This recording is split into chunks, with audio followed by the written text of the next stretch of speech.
successful completion of the month of Ramadan, to celebrate the tawfiq Allah has given us over this last,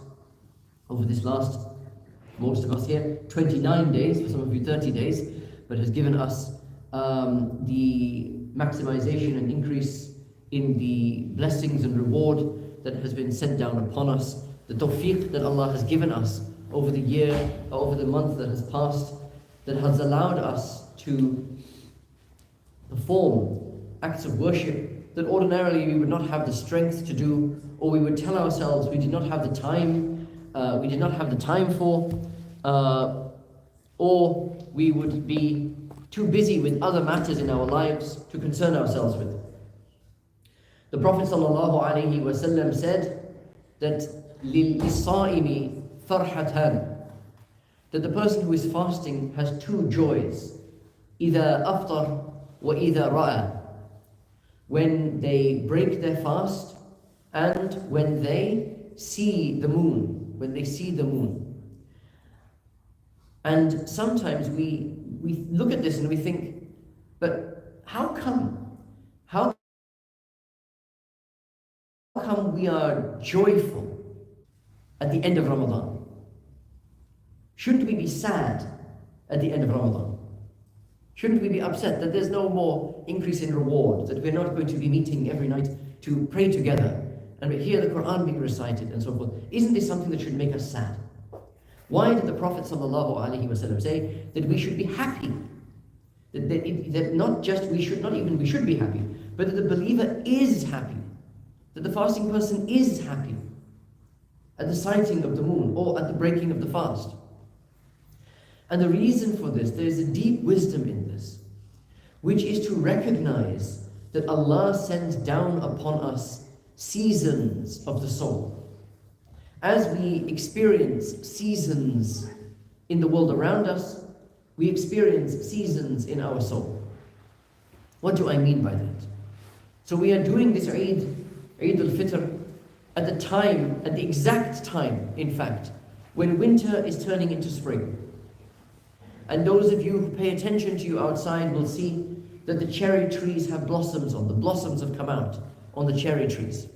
That the leaves are beginning to appear on the trees. The days have grown longer. We were thinking of doing the salah outside because it's such a lovely day. And it's been a pretty miserable winter. No snow, just cold and wet. And now we are coming into, so far anyway, it seems like a lovely spring. We go through these seasons. But just as we go through seasons in the outside world, so we go through seasons in our internal world. And those seasons are marked by, for example, the month of Ramadan, by the days of Hajj, and so forth. We have these different periods. We have days in the year where rewards are increased. We have days or nights where the mercy of God descends close to the earth. In order for us to benefit, and so forth. And Ramadan is one of these great seasons of the soul. And rather than being sad that it has come to an end, we are encouraged in our religion not to think about what we have lost because of the passing of time, but rather what we have gained in that time.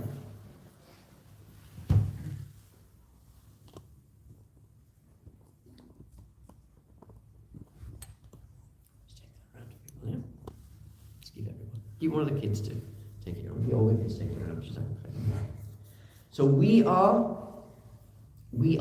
encouraged not to be regretful about what has gone past, but rather to be grateful about what we have received. And then to put our best foot forward for the period that is to come. We have a period now where, as I was told, as I was driving here today, the shaitan has been released again. Right? The shaitan is out.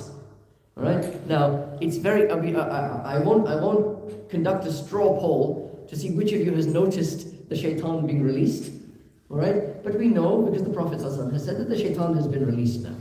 Okay? Which means an extra challenge for us. But we are fortified in that extra challenge by 30 days of worship. So we are approaching the challenge of our lives now stronger, more fortified, buoyed up by the recitation of the Quran, by the fasting that we have, undergone in this month. So we approach the return of normality, but we are not normal. We are not what we were. And this is what we give thanks for. We spent 30 days, how many of you had breakfast this morning? We spent 30 days having suhoor, and then at this time we would not be eating or drinking. Now we'll be eating and drinking. Some of us will be having probably a bit too much to eat over the next day or so. Alright? How do we approach that? We approach that with joy and gratitude. Why? Because we're able to eat during the day. That's great. That is a ni'mah from Allah. And it is a ni'mah that we appreciate all the more because for 30 days we've not had it. Me personally, I found the fast really easy, except for the fact that I couldn't have tea. Not being able to have tea, that was tough, right? And I realized that although I have tea, it doesn't have much caffeine, but tea keeps me awake. So I was really tired during the days because I don't get to drink tea. And I'm looking forward to a cup of tea at 2 o'clock, and at 4 o'clock, and at 6 o'clock, and probably a bit after that as well. And this is something that I am grateful for, and my gratefulness, or my gratitude is accentuated. And it is accentuated because of the deprivation. The fact that I have not been able to have tea for the last 30 days. And the period of privation, the period of holding yourself back from something over 30 days means that the sweetness of then experiencing it is accentuated. And that is a blessing from Allah. The Prophet ﷺ, Jibreel alayhi salam came to him one day towards the end of his life and said to him, Ya Rasulullah, Allah has given you a choice. You can be a prophet slave, or you can be a prophet king. What's a prophet king? Dawood alayhi salam, prophet king. Sulaiman alayhi salam, a prophet king. What is a prophet king? In Surah Namal, we hear often in the Quran about the trials of the Anbiya, how they were tested. Yunus alayhi salam, for example, sent to a people, they wouldn't listen to him. He said, forget these people. Forget these people. Right? They're beyond hope. I'm going somewhere else where people will listen to me. Right? What happened? He ended up getting swallowed by a whale. Right? He gave up too soon. Right? When does a prophet give up on his people? Well, Nuh alayhi salam gave up on his people. Nuh alayhi salam said, oh Allah, forget this lot, man. Just drown them. No good is going to come of these people. And this is the only time a prophet has said, not, I warn you of a punishment that will come to you if you don't listen, but rather makes dua that the punishment comes. Yeah? After 950 years. So when do you give up on someone? When do you give up on someone? When do you give up on your family? When do you give up on your friends? When do you give up on your neighbors? When do you give up on the far right? Entering into Islam. You can give up after 950 years. You try for 950 years, it hasn't worked. On the 951st year, you can make dua. Well, Allah, forget this law. Right? But Yunus alayhi salam did not do that. He tried, didn't work, he went away, what happened? Got swallowed by a whale. You know the story, got swallowed by a whale. Right? in the belly of the whale, he glorifies Allah, he seeks forgiveness from his Lord, and he is cast back to him. Goes back to his people, and Allah said that has never been a people who benefited from their prophet like the people of Yunus alayhi salam. He goes back after a period of khalwa in the belly of the whale, a period of seclusion, a period of dhikr, a period of reflection, a period of tawbah. Tell me when this starts to sound familiar. And he goes back stronger. He goes back fortified. And Allah actually says 100,000 people believed on the hand of Yunus alayhi salam. So we hear about prophets being tried with want, with difficulty, with hardship. But for a prophet king, prophet kings are tried in a different way. Prophet kings are tried with wealth. Dawood alayhi salam is tried with wealth. Sulaiman alayhi salam is tried with wealth. And they overcome those trials. So Jibreel alayhi salam comes to the Prophet sallallahu alaihi wasallam, our Prophet sallallahu alaihi wasallam, and says, Allah has given you a choice, prophet king, prophet slave. Prophet slave here means a poor prophet or a rich prophet.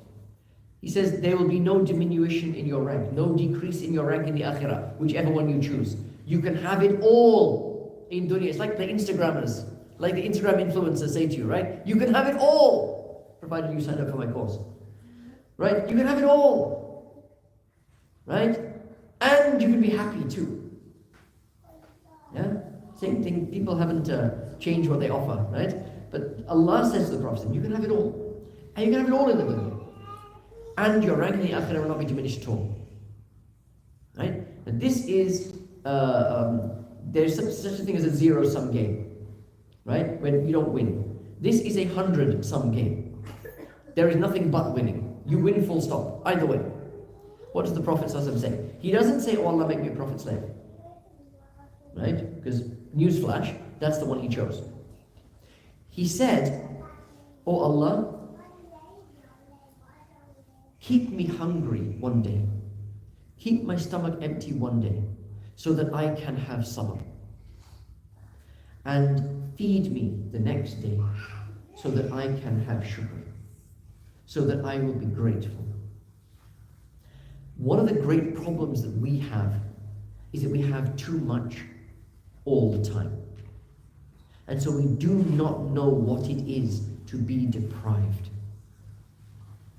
We have too much of everything except the one thing we need.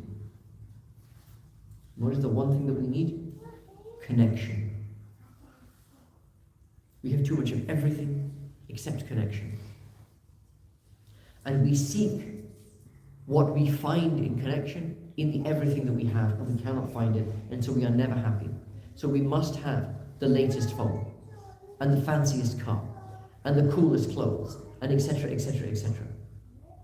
I was saying to some of the brothers and sisters who were coming during the Taraweeh, I said, you must understand the nature of the system, the economic system in which we live. Capitalism. Capitalism only works if you are unhappy. Capitalism needs you to be unhappy. You get your new phone, oh wow, this is such a cool phone. And then 6 months later, there's an even better one. Now you're looking at your phone and you're saying, this is rubbish. I want that one. Yeah? You get FIFA 24, and it's brilliant. Wow, this is so realistic. It's like this, I can do that, I can do that. And then FIFA 25 comes out, and you're like, this is rubbish. I wish I had FIFA 25. Right? And there are other examples, which we won't get into now, right? There are 7-year itches and all sorts of stuff. All right? This world, the economic system of this world, only works if you are unhappy.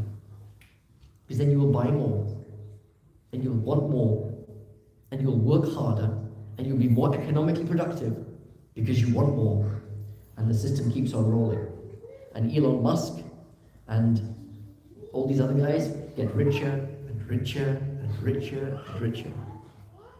And you work until you die, unhappy.